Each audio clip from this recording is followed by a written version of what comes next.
Students, कैसे हैं आप लोग। उम्मीद करता हूं कि स्वस्थ होंगे। आइए क्लास 9th में आज हम लोग पढ़ेंगे। जैसा कि आप जानते हैं कि चैप्टर 10 चल रहा है, गुरुत्वाकर्षण, यानी कि इंग्लिश में कहते हैं ग्रेविटेशन। इसमें जो है बताया गया कि गुरुत्वाकर्षण का सार्वत्रिक नियम क्या है, गुरुत्वाकर्षण बल क्या है। आज का टॉपिक है पृथ्वी का गुरुत्वीय बल। गुरुत्वाकर्षण बल और गुरुत्वीय बल में कुछ खास फर्क नहीं होता है, यानी कि गुरुत्वीय बल एक प्रकार का आकर्षण बल ही है, यानी कि जिससे पृथ्वी किसी वस्तु को अपनी तरफ क्या करती है, आकर्षित करती है, खींचती है। ठीक है, जैसे ये मार्कर को ऊपर फेंकिए तो नीचे आने लगता है।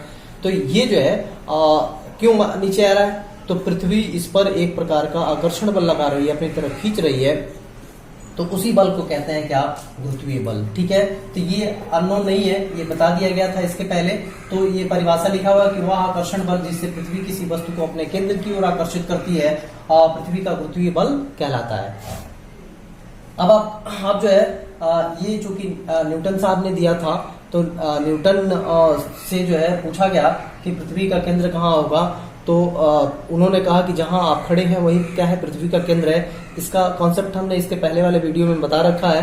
अगर आप में से किसी ने नहीं देखा इसके पहले वाला वीडियो तो जाकर के जरूर देखें, ताकि ये 100% आपको समझ में आए।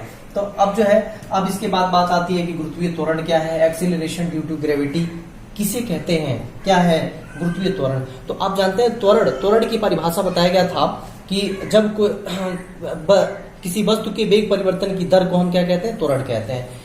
वेग परिवर्तन की दर का मतलब कि समय के साथ उसके वेग में कितना परिवर्तन हो रहा है, वो जो है त्वरण कहलाता है। ठीक है, तो ये किसके लिए सत्य है, तो ये जो है किसी वस्तु के लिए, उस वस्तु के लिए सत्य है कि जो पृथ्वी पर चल रहा है। ठीक है, अब गुरुत्वीय त्वरण की जब बात आती है, यानी कि वह जो है जब कोई वस्तु गुरुत्व के अधीन गति कर रहा हो। गुरुत्व के अधीन गति करने का मतलब ये हुआ कि या तो वस्तु ऊपर से नीचे की तरफ आ रहा हो, पृथ्वी की तरफ आ रहा हो, या पृथ्वी से नीचे की तरफ, नीचे से ऊपर की तरफ जा रहा हो।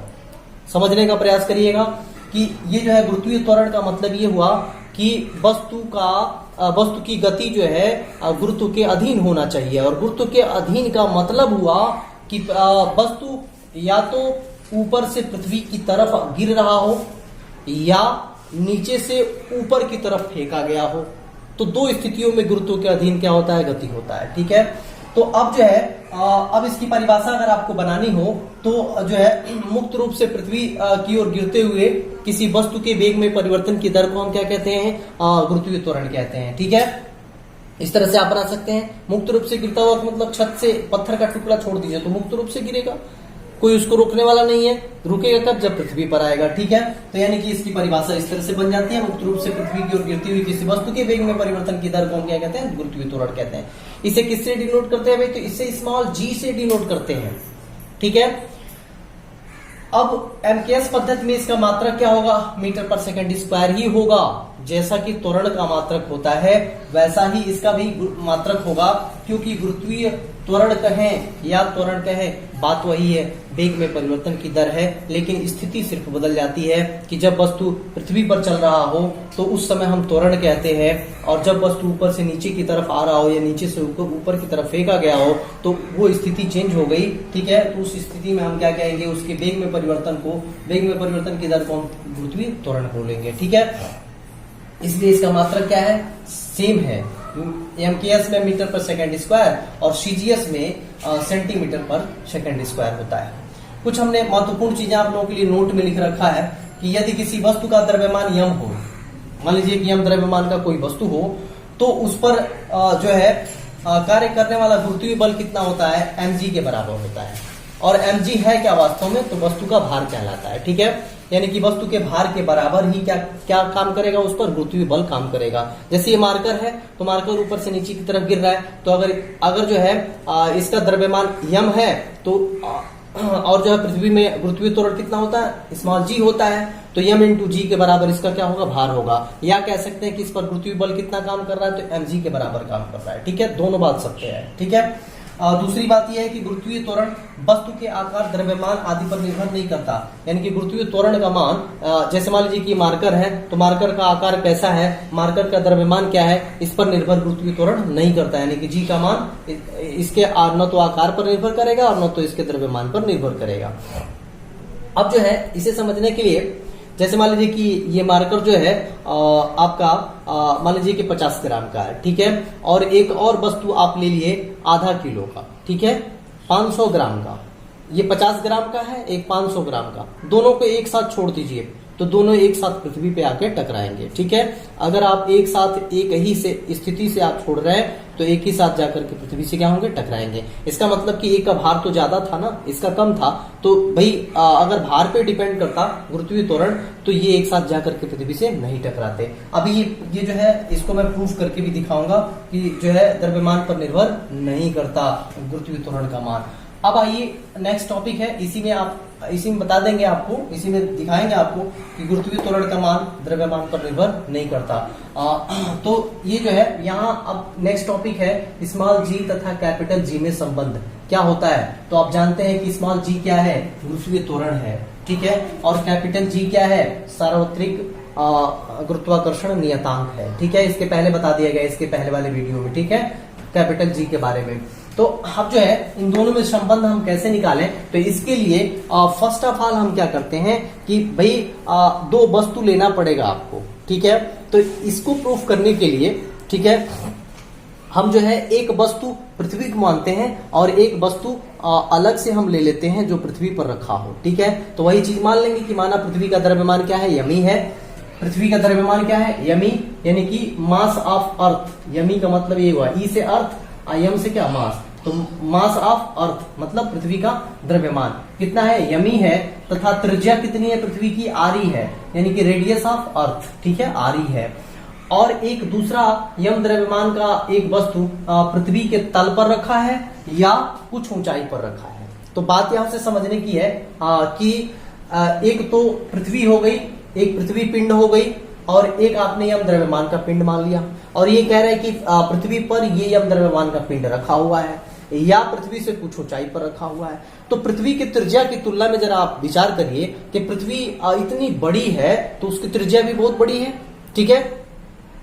अब उसकी तुलना में अगर आप पृथ्वी तल से कुछ ऊंचाई पर अगर वस्तु को रख भी देते हैं तो वो नगण्य के बराबर होगा। वह दूरी किसकी अपेक्षा, तो पृथ्वी की त्रिज्या की अपेक्षा वह दूरी नगण्य होगी जितनी दूरी पर पृथ्वी तल से वस्तु रखी हो, ठीक है। तो इसका मतलब हम ये मान सकते हैं, हम ये कह सकते हैं कि जो यम द्रव्यमान का पिंड रखा हुआ है वह पृथ्वी की त्रिज्या के बराबर दूरी पर रखा हुआ है, बिकॉज जो है पृथ्वी की त्रिज्या बहुत बड़ी है, ठीक। तो अब आइए जो है अब देखते हैं गुरुत्वाकर्षण के नियमानुसार, लिखते हैं गुरुत्वाकर्षण के नियमानुसार, गुरुत्वाकर्षण के नियम से या नियमानुसार, गुरुत्वाकर्षण के नियम से पृथ्वी के द्वारा वस्तु पर बल लगेगा, आकर्षण बल लगेगा। भाई पृथ्वी वस्तु पर क्या लगाएगी, आकर्षण बल लगाएगी, उसको खींचेगी, तो वह बल कितना होगा, तो गुरुत्वाकर्षण के नियमानुसार F = G। और आपने पढ़ा था कि दो पिंडों के मध्य जो बल लगता है, इसके पहले वाले वीडियो में बता दिया गया था, अगर इनके बीच की दूरी r हो, ये m1 हो और ये इसका द्रव्यमान m2 हो, और इनके बीच की दूरी r हो, तो इनके बीच लगने वाला जो आकर्षण बल होगा F = G m1 m2/r²। ये याद करिए, अगर किसी ने पहला वीडियो नहीं देखा इसके पहले वाला तो नहीं समझ में आएगा, वहां से जाकर के जरूर देख लें, ठीक है। इसका पूरा फुल डिस्क्रिप्शन वहां पे है। तो ये F = G m1 m2/r² होता है। तो यहाँ पर भी तो दो पिंड है भाई, एक पृथ्वी है और जो है कुछ ऊंचाई पर जो है एक यम द्रव्यमान का एक पिंड रखा हुआ है, ठीक है, इस पृथ्वी तल से, ठीक है। तो अब जो है, और इसका द्रव्यमान क्या है, यमी है, ठीक है। तो अब आप देख सकते हैं कि ये पृथ्वी की त्रिज्या कितनी है, तो पृथ्वी की त्रिज्या यहां से यहां तक क्या है, आरी है, ठीक है। और जो है ये पृथ्वी का केंद्र O मान लीजिए, इसका द्रव्यमान क्या है, यमी है। तो आप जो है पृथ्वी तल से कुछ ऊंचाई पर यम द्रव्यमान का पिंड रखा हुआ है, ठीक है, जिसको आप कह रहे हैं कि इसकी जो ऊंचाई है पृथ्वी तल से, वह जो है पृथ्वी की त्रिज्या की अपेक्षा नगण्य है, नेग्लेजिबल है, यानी कि आप मान रहे हैं कि इसकी जो ऊंचाई है वो आरी के बराबर ही है, ठीक है। तो अब दोनों पिंडों के, एक पिंड हो गया पृथ्वी और एक पिंड हो गया आपने यम द्रव्यमान का मान रखा है, तो दोनों के बीच की दूरी कितनी मानेंगे, अब आरी मानेंगे, ठीक है। तो इनके बीच की दूरी आरी है और इसका द्रव्यमान यम है और इसका द्रव्यमान एम है पृथ्वी का। तो क्या लिखेंगे यहां से फार्मूले के अनुसार, यम1 के जगह पे मान लीजिए हमने लिख दिया एम इंटू दूसरा m2 की जगह पे क्या m अपान बीच की दूरी। तो बीच की दूरी आप कह रहे हैं कि भाई ये ऊंचाई नेग्लेजिबल होगा, यानी कि त्रिज्या के अपेक्षा, तो हम त्रिज्या ही ले लेंगे इसकी ऊंचाई। तो क्या हो जाएगी आर ई, तो आर ई का क्या लिख देंगे होल स्क्वायर। ठीक है, इसको मान लेते हैं समीकरण नंबर 1। ठीक है, अब जरा सोचिए कि इसी बल के कारण इस पिंड में, यम द्रव्यमान के पिंड में त्वरण उत्पन्न होगा। तो हम क्या लगाएंगे, न्यूटन के गति का द्वितीय नियम लगाएंगे। ठीक है, तो अब जो है अब न्यूटन के गति विषयक द्वितीय नियम से तो द्वितीय नियम क्या कहता है भाई, F is equal to m into a. तो यहां पर जो है क्या लिखेंगे m इंटू जी, क्योंकि आप जो है ऊंचाई की बात कर रहे हैं और गुरुत्व के अधीन बात कर रहे हैं, तो यहाँ पर a नहीं लेंगे, क्या लेंगे g लेंगे। ठीक है, तो अब जो है इसको अगर मान लें समीकरण नंबर 2। अब देखिए समीकरण 1 व 2 से, समीकरण 1 व 2 से, समीकरण 1 व 2 से क्या करेंगे भाई, ये भी f की वैल्यू है, ये भी f की वैल्यू है। तो जब दोनों f की वैल्यू है तो फिर हम कैसे इसको कर सकते हैं भाई, जब दोनों f की वैल्यू है तो दोनों को आपस में बराबर कर सकते हैं। तो जरा दोनों को आपस में बराबर कर दीजिए, तो ये क्या हो जाएगा mg is equal to capital G और me into m upon R E का क्या होल स्क्वायर। देखिए दोनों तरफ से m से m कट जाएगा, तो g इज इक्वल टू आ जाएगा कैपिटल G और यमी अपान आर ई का होल स्क्वायर। तो ये आप देख सकते हैं, ये g है स्मॉल g और ये कैपिटल G, स्मॉल g और कैपिटल G में ये क्या निकल के आ गया, आपका रिलेशन निकल के आ गया, बिल्कुल सिंपल तरीके से। ठीक है, अब ये सूत्र बहुत कुछ कहता है। देखिए जैसा कि हमने कहा था कि ये दिखाएंगे कि द्रव्यमान पर गुरुत्वीय त्वरण निर्भर नहीं करता। तो जरा आप देख लीजिए कि वस्तु के द्रव्यमान पर गुरुत्वीय त्वरण बिल्कुल निर्भर नहीं करता। क्या इसमें कहीं भी आप इस फार्मूले में आपको स्मॉल m दिख रहा है? जब स्मॉल m दिख ही नहीं रहा तो g उस पर डिपेंड नहीं करता। और स्मॉल g है क्या, जो वस्तु आपने लिया था, यानी कि वस्तु के द्रव्यमान पर स्मॉल g निर्भर नहीं करता, क्योंकि इस फार्मूले में कहीं भी स्मॉल g नहीं आया है। ठीक है, दूसरी बात ये मैं बता दूं एक चीज और यहाँ से, कि जो ये गुरुत्वीय त्वरण की वैल्यू जो होती है गुरुत्वीय त्वरण की, तो जब आप किसी भी वस्तु को नीचे से ऊपर की तरफ फेंकते हैं, ठीक है, तो उसमें जो त्वरण उत्पन्न होता है, गुरुत्वीय त्वरण उत्पन्न होता है, वह निगेटिव होता है, ऋणात्मक होता है। क्यों ऋणात्मक होता है? क्योंकि उसका वेग जितना ही ऊपर वस्तु बढ़ती है तो धीरे धीरे उसका वेग क्या होता है, घटने लगता है, यानी कि उसके वेग में परिवर्तन मतलब कि डिसेंडिंग ऑर्डर में होता है। ठीक है, यानी कि घटते हुए क्रम में होता है, घट जाता है और एक निश्चित ऊंचाई पर जाकर के क्या हो जाता है, बिल्कुल शून्य हो जाता है, फिर वहां से लौट करके वापस पृथ्वी पर आता है। इसका कारण ये है कि पृथ्वी जो है उसको अपनी तरफ खींचती है और वस्तु को आप जो है त्वरित कर दिए किधर, ऊपर की तरफ, और पृथ्वी अपनी तरफ खींच रही है, तो धीरे धीरे उसकी एनर्जी में क्या होती है, हरासमेंट होने लगती है और कुछ ऊंचाई तक जाकर के फिर वापस आने लगता है। तो यानी कि जब वस्तु नीचे से ऊपर की तरफ बढ़ती है तो उसका गुरुत्वीय त्वरण क्या होता है, ऋणात्मक, और जब वस्तु ऊपर से नीचे की तरफ आती है तो बिल्कुल सही बात है, आप भी त्वरित ऊपर से नीचे की तरफ कर रहे हैं और पृथ्वी का जो गुरुत्व बल है वो भी जो है नीचे की तरफ ही खींचता है उसको। ठीक है, तो प्लस हो गया ना उसके साथ, तो इसका मतलब वो क्या होगा, धनात्मक होता है, यानी उस समय गुरुत्वीय त्वरण क्या होता है, धनात्मक होता है। तो मुझे उम्मीद है कि ये समझ में आया होगा।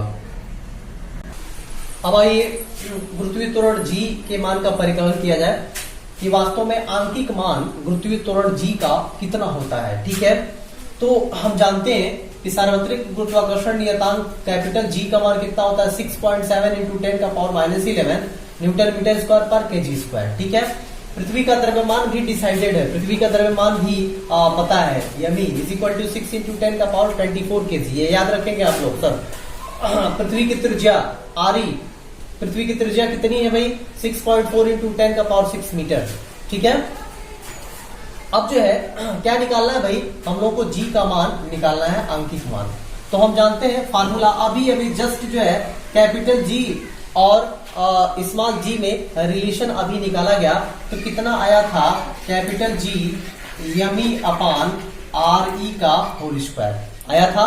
इसी में वैल्यू को पुट कर देते हैं स्मॉल जी का मान निकालने के लिए। कैपिटल जी का मान कितना है, 6.7 इंटू 10 का पावर -11 इंटू एमई का मान देख लीजिए, रख दीजिए 6 इंटू 10 का पावर 24 अपॉन आर ई का मान है 6.4 इंटू 10 का पावर 6 का होल स्क्वायर। अगर आप इसको टोटल कैलकुलेट करेंगे, मैं वैल्यू लिख दे रहा हूं, तो ये आएगा 9.8 मीटर पर सेकेंड स्क्वायर। इसका मतलब ये हुआ कि इस स्मॉल जी का मान 9.8 मीटर पर सेकेंड स्क्वायर होता है। ये फिक्स वैल्यू होती है हर जगह पृथ्वी पर। बट एक चीज यहां से जान लीजिए कि पृथ्वी के ध्रुव और अक्ष पर जो है कैपिटल स्मॉल जी का मान अलग अलग हो जाता है, ठीक है।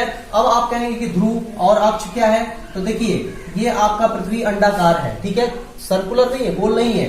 तो इसका अगर अक्ष आप बनाएंगे तो ये अक्ष होगा इसका, ठीक है। तो अब यहाँ ये देखिए जरा, ये आपका अक्ष हुआ, यानी कि ये आपका क्या है, अक्ष है, और ये आपका क्या है, ये आपका ध्रुव है, ये आपका ध्रुव है, यानी कि ध्रुव और अक्ष। तो आप जानते हैं कि न्यूटन ने कहा था कि जितना ही हम पृथ्वी के करीब रहते हैं तो गुरुत्वाकर्षण बल उतना ही क्या लगता है, ज्यादा लगता है, यानी कि पृथ्वी त्वरण का मान क्या होता है, उतना ही ज्यादा होता है, ठीक है। जैसे आप किसी वस्तु को ऊपर से नीचे छोड़ दीजिए तो इसके वेग में लगातार क्या होगा, वृद्धि होने लगता है, लगातार वृद्धि होता है। कहां तक होता है, जब तक ये पृथ्वी से टकरा नहीं जाता तब तक इसके वेग में क्या होता है, वृद्धि होता रहता है। इसका मतलब कि पृथ्वी त्वरण का मान क्या होता है, बढ़ता रहता है। तो इसका मतलब कि पृथ्वी के नजदीक हम जितना ही रहेंगे तो पृथ्वी त्वरण का मान क्या होगा, ज्यादा होगा, और दूरी अगर बढ़ेगी, दूरी बढ़ेगी तो पृथ्वी त्वरण का मान क्या होगा, घटेगा, ठीक है। तो अब यहाँ पर जरा देखिए आप, केंद्र ये है, मान लेते हैं पृथ्वी का केंद्र ये है, तो केंद्र से अक्ष की दूरी देख लीजिए बहुत ज्यादा है, और केंद्र से ध्रुव की दूरी क्या है, कम है। तो कम दूरी पर पृथ्वी त्वरण का मान ज्यादा होगा, और ज्यादा दूरी पर पृथ्वी त्वरण का मान कम होगा, इसलिए ध्रुव पर ज्यादा और अक्ष पर क्या होता है, कम होता है पृथ्वी त्वरण का मान, ठीक है।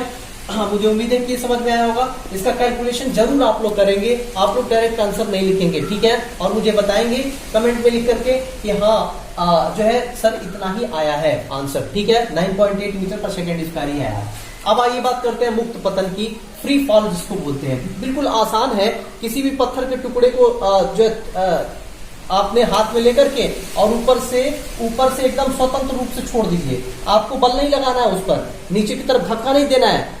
पत्थर को हाथ में पकड़िए और बिल्कुल ऐसे पकड़े हैं, छोड़ दीजिए, ठीक है, बल नहीं लगाना है, अपने हाथ को नीचे की तरफ धक्का नहीं देना है, बल्कि छोड़ दीजिए, तो वह पत्थर का टुकड़ा क्या होगा, नीचे की तरफ गिरेगा। तो इसका मतलब कि उस समय वो किस में होगा, मुक्त पतन में होगा। किसके अधीन गति करेगा भाई, गुरुत्व के अधीन गति करेगा। यानी कि जब आप छोड़ दे रहे हैं तो उस पर कौन सा बल कार्य कर रहा है, गुरुत्वाकर्षण बल कार्य कर रहा है। तो जब कोई वस्तु जो है गुरुत्वाकर्षण बल के अधीन जो है गति करता है, तो उस अवस्था में उसको हम कहते हैं मुक्त पतन में है, ठीक है। यानी कि आप बल नहीं लगा रहे हैं, बल्कि आपने तो सिर्फ छोड़ दिया ना उसको। जैसे ये मार्कर है, तो मार्कर को हम ऐसे पकड़े हुए हैं और ऐसे हम इसको क्या करें, छोड़ दें, ठीक है। मेरा हाथ हिला नहीं, कहीं नहीं गया, ठीक है, हमने छोड़ दिया तो गिर गया नीचे। इसका मतलब कि ये जो है मुक्त पतन में था। कौन, मार्कर। क्यों गिरा, क्योंकि गुरुत्वाकर्षण बल उसको क्या कर रहा था, अपनी तरफ खींच रहा था। तो यानी कि जब कोई वस्तु गुरुत्वाकर्षण बल के कारण गति करता है स्वतंत्र रूप से, तो हम उस अवस्था में कहते हैं कि वो किसमें है, मुक्त पतन में है, ठीक है। और उसकी दिशा नहीं बदलती, ठीक है। वेग में परिवर्तन होता है, वेग में परिवर्तन बिल्कुल होता है, क्योंकि हमने अभी कहा कि जब आप पत्थर का टुकड़ा ऊपर से छोड़ते हैं या हमने मार्कर को ऊपर से छोड़ा, तो जितना ही नीचे जाएगा जो है पृथ्वी के समीप जाएगा, तो ये पृथ्वी त्वरण का मान क्या होता है, बढ़ने लगता है। यानी कि वेग में परिवर्तन जो हो रहा है, यानी कि वेग उसका क्या होगा, बढ़ता जाएगा, ठीक है। तो इसका मतलब कि वेग में परिवर्तन तो होगा, लेकिन उसकी दिशा नहीं बदलेगी। अगर दिशा बदल गई तो मुक्त पतन नहीं होगा, ठीक है। तो और दिशा तभी बदलेगी कि जब बाह्य बल कार्य करेगा उस पर। तो बाह्य बल कार्य नहीं कर रहा है, बल्कि वो स्वतंत्र रूप से गिर रहा है, यानी कि वो सिर्फ और सिर्फ गुरुत्वाकर्षण बल के कारण गिर रहा है। तो हम उसे क्या कहेंगे, मुक्त पतन बोलेंगे। अब आइए उससे रिलेटेड जो है जितना टॉपिक अभी पढ़े उससे रिलेटेड न्यूमेरिकल कर लेते हैं। यहीं पे पहला न्यूमेरिकल है भाई अभी टॉपिक इसमें है, अभी गुरुत्वाकर्षण में अभी आगे टॉपिक भी आपको पढ़ने हैं, बट अभी तक जितना आपने टॉपिक पढ़ा उससे रिलेटेड जो न्यूमेरिकल होते हैं उसको किया जा रहा है। तो क्वेश्चन है कि एक कार किसी पहाड़ी से गिरकर 0.5 सेकंड में धरती पर आ गिरती है। पहाड़ी से गाड़ी गिर रही है, धरती पर टकराती है, कितने सेकंड के बाद? 0.5 सेकंड के बाद टकराती है। जी का मान जो है 10 मीटर पर सेकंड स्क्वायर लेकर परिकलन कीजिए। देखिए कभी भी देखिए जी का मान 9.8 होता है, बट अगर आपके क्वेश्चन में 10 दिया हुआ है तो आप 10 ही रखेंगे, और अगर नहीं दिया है 10 तो आप जी का मान 9.8 रखेंगे। ठीक है, ये याद रखना। तो पूछ रहा है कि धरती पर टकराते समय कार की चाल क्या होगी। दूसरा पूछ रहा है 0.5 सेकंड के दौरान इसकी औसत चाल क्या होगी। तीसरा पूछ रहा है धरती से पहाड़ी की चोटी की ऊंचाई क्या है। ठीक है, तो आइए करते हैं। सबसे पहले तो नोट कर लेते हैं क्या क्या दिया हुआ है। तो टी यानी कि समय दिया हुआ है, समय टी बराबर कितना सेकंड? 0.5 सेकंड। ठीक है, उसके बाद से जी का मान दिया हुआ है 10 मीटर पर सेकंड स्क्वायर। उसके बाद से आपका कार किसी पहाड़ी से गिरकर धरती पर आ गिरती है तो अंतिम वेग क्या होगा? 0 होगा। ठीक है, तो टकराते समय प्रारंभिक वेग क्या होगा? 0 होगा। और अंतिम वेग आपसे पहले में पूछा जा रहा है। पहले क्वेश्चन में आपसे अंतिम वेग ही पूछा जा रहा है। देखिए धरती पर टकराते समय कार की चाल क्या होगी? इसका मतलब कि शुरुआत में पहाड़ की चोटी पर वो स्थिर होगी, विरामावस्था में होगी, तो उसका प्रारंभिक वेग क्या हो जाएगा? 0 हो जाएगा। अंतिम वेग आपसे पूछा जा रहा है। तो जो है गति के प्रथम समीकरण लगा दीजिए। प्रथम समीकरण से गति का प्रथम समीकरण क्या कहता है? v बराबर u प्लस AT। आपने पढ़ा है गुरुत्वाकर्षण के केस में, गुरुत्वीय त्वरण के केस में यहाँ पे क्या लिखेंगे? g लिखेंगे। तो क्या हो जाएगा? v बराबर u प्लस GT। और चूंकि ऊपर से गाड़ी जो है, कार जो है ऊपर से नीचे की तरफ आ रही है, तो इसका मतलब कि इसका जो g होगा वो किसमें होगा? प्लस में होगा। तो इसलिए यहाँ पे क्या आ रहा है? प्लस आ रहा है। मान भर दीजिए v बराबर u 0 प्लस g आपका 10 दिया हुआ है और समय दिया हुआ 0.5। तो ये कितना हो जाएगा? v बराबर ये जो है ये 5 मीटर पर सेकेंड। ठीक है, तो ये जो है पहले का आंसर आपका निकल के आ गया कि 5 मीटर पर सेकेंड की चाल से क्या होगी? वो पृथ्वी से टकराएगी। ठीक है, आइए सेकंड करते हैं इसका। सेकंड में कह रहा है, आपसे पूछ रहा है 0.5 सेकंड के दौरान इसकी औसत चाल क्या होगी। तो औसत चाल बराबर औसत चाल बराबर देखिए प्रारंभिक वेग और प्लस अंतिम वेग, दो ही वेग होगा ना, 2 से भाग दे दीजिए तो औसत निकल जाएगा। ठीक है, तो अब जो है प्रारंभिक वेग इसका कितना है? 0 है, और अंतिम वेग इसका कितना है? 5 मीटर पर सेकेंड और बटा 2। तो कुल मिला के आ गया 2.5 मीटर पर सेकेंड। ठीक है, तो ये आपका निकल गया औसत चाल। थर्ड देखिए, थर्ड में आपसे पूछा जा रहा है कि धरती से पहाड़ की चोटी की ऊंचाई क्या होगी। तो किस समीकरण में ऊंचाई की बात करी जाती है? सेकंड इक्वेशन में। तो जो है गति के द्वितीय समीकरण से, गति के द्वितीय समीकरण से, तो गति का द्वितीय समीकरण यस बराबर, पहले मैं लिख रहा हूं देखिए यस बराबर ut plus half AT square. लेकिन ये गुरुत्वीय त्वरण इसमें होगा। ठीक है, गुरुत्व के अधीन गति हो रही है और ऊंचाई की बात हो रही है, तो यस नहीं लेंगे, यहाँ पर क्या लिख देते हैं? यस लिख देते हैं इसके जगह पे, बाकी सब जी सेम रहेगा।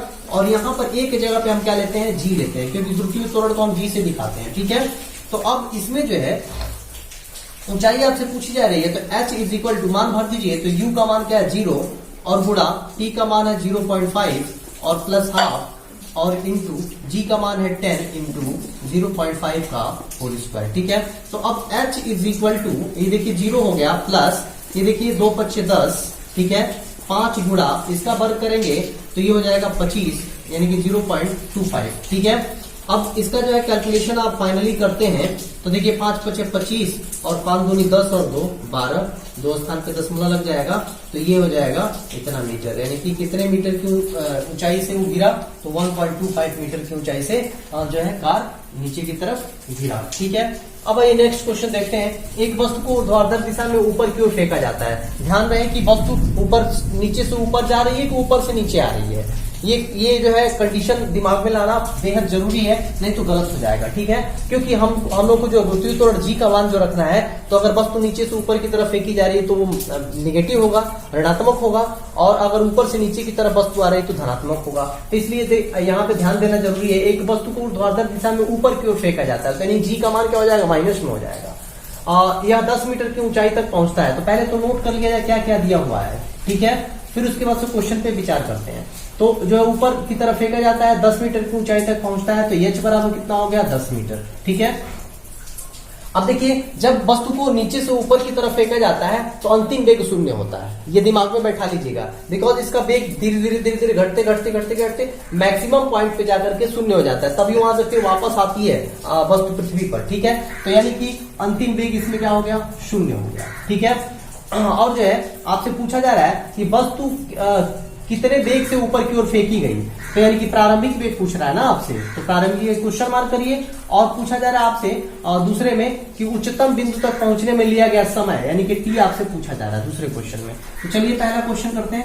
पहले क्वेश्चन में हमारे पास एच की वैल्यू है और जो है अंतिम वेग है, प्रारंभिक वेग पूछ। अब ये जो है गति का तृतीय समीकरण लगा देते हैं। गति के तृतीय समीकरण से, गति के तृतीय समीकरण से, तो गति का तृतीय समीकरण क्या है भाई, v स्क्वायर बराबर u स्क्वायर प्लस 2, और g को किस में रखेंगे, माइनस में, और इंटू एच, 2gh होता है, ठीक है। माइनस में क्यों रखेंगे, क्योंकि वस्तु नीचे से ऊपर की तरफ जा रही है, ठीक है। तो ये ध्यान रहे। तो यहाँ पे g का मान किस में रख दिया, माइनस में रख दिया। तो अब चलिए, और ये तृतीय समीकरण ही क्यों लेंगे, तो इसका कारण ये है कि पहला समीकरण v बराबर u प्लस gt होता है, t आएगा, समय आएगा, तो यानी कि इसमें समय हमारे पास तो दिया ही नहीं है, ठीक है। अब उसके बाद से जो है द्वितीय समीकरण लगाएंगे, h बराबर ut प्लस हाफ है टी स्क्वायर, तो उसमें भी t आएगा, तो इसमें t का मान है ही नहीं है, तो इसका मतलब थर्ड समीकरण सुटेबल होगा। तो मान भर दीजिए, तो 0, यानी v के जगह 0 रखेंगे तो 0 का स्क्वायर 0, और u का मान हमें निकालना है, और प्लस 2 इंटू जी का मान कितना है, माइनस 9.8, और इंटू h का मान कितना है, तो 10 है, ठीक है। तो अब देखिए, अब इसको इधर ट्रांसफर कर दीजिए, तो minus you square is equal to, ये देखिए माइनस प्लस का मल्टीप्लीकेशन माइनस होगा, और 2 से अगर ये 10 से मल्टीप्लाई करते हैं तो ये वो 2 इंटू माइनस के साथ 98 हो जाएगा, क्योंकि ये डेसिमल हट जाएगा, ठीक है। तो अब देखिए माइनस से माइनस कैंसिल हो गया, दोनों तरफ है तो हट गया, तो यू स्क्वायर बराबर आएगा 2 8 16, 2 9 18 19, तो ये 196 आएगा। तो u बराबर कितना आएगा, अंडर रूट 196, तो ये u बराबर कितना आएगा, 196 का आप वर्गमूल निकालेंगे तो 14 आएगा, ठीक है। तो मीटर पर सेकेंड, ठीक है। तो ये आपका आ जाएगा जो है u का मान निकल के कि ये जो है कितने वेग से फेंकी गई थी, तो प्रारंभिक वेग इसका 14 मीटर पर सेकेंड था, ठीक है। अब आपसे पूछा जा रहा है कि आप बता दो भाई, दूसरा इसका क्वेश्चन है कि कितनी ऊंचाई तक गया, तो ऊंचाई निकालने के लिए, ठीक है, तो आप जो है कौन सा यूज करेंगे आप, तो इसमें जो है ऊंचाई नहीं, वस्तु द्वारा उच्चतम बिंदु तक पहुंचने में लिया गया समय निकालना है, ठीक है। तो पहला ही समीकरण लगा दीजिए, ठीक है। v बराबर u और माइनस क्या, यानी कि प्लस और माइनस g इंटू टी, ठीक है। सब कुछ तो है आपके पास, तो v का मान 0, u का मान आ गया 14, और ये प्लस माइनस का मल्टीप्लीकेशन क्या हो जाएगा, माइनस, और g का मान है आपका, g का मान 9.8, तो 9.8 और इंटू टी, इसको इधर ट्रांसफर कर दिए, तो माइनस 14 बराबर माइनस 9.8 टी। अब देखिए यहां से टी का मान निकालिए, therefore T is equal to minus 14 बटा माइनस 98, ठीक है। तो माइनस माइनस कैंसिल हो गया, 14 बटा क्या हो जाएगा, 9.8, अब 10 से गुणा करेंगे ऊपर नीचे, तो 140 बटा क्या हो जाएगा, 98।